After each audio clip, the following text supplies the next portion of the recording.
So I want to talk about Kayla Mueller, who was a woman from Prescott, Arizona, who was a Doctors Without Borders volunteer who was taken by Al-Baghdadi, tortured, kept in solitary confinement, raped over and over again, and actually had the opportunity to leave and didn't, and saved other women. And she's a very big name, I think, nationally, but in Arizona in particular. And I think today we honor her family.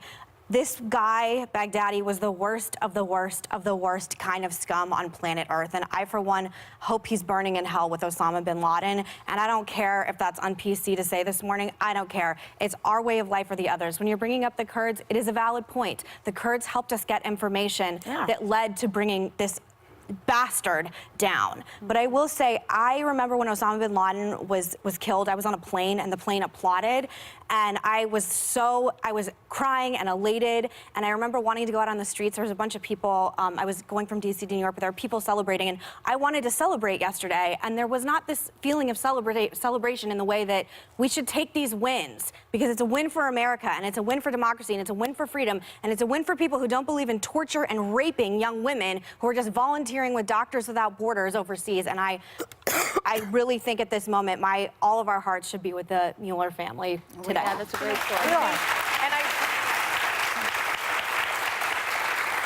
I agree that this is a win for the country, and that certainly we need to honor the men and women in our armed forces that executed this, and our allies like the Kurds, who President Trump necessarily didn't thank first. In fact, he thanked Russia first. Well, that is a cheap attack line, Sonny. Oh, I think it's the truth. Were you in I think it's the truth. That's what happened in real time. It's not an attack line, and so I think that's why you're not hearing. No, but were you in the situation room when the information was coming in? Was he in the situation room? I think that's why you're not hearing the sort of patriotism that you heard when Osama bin Laden was taken down. And that's why I think when he showed up at the World Series, people were yelling what they were yelling. You heard booze, you heard lock him up. First of all, because people don't feel like they support this president.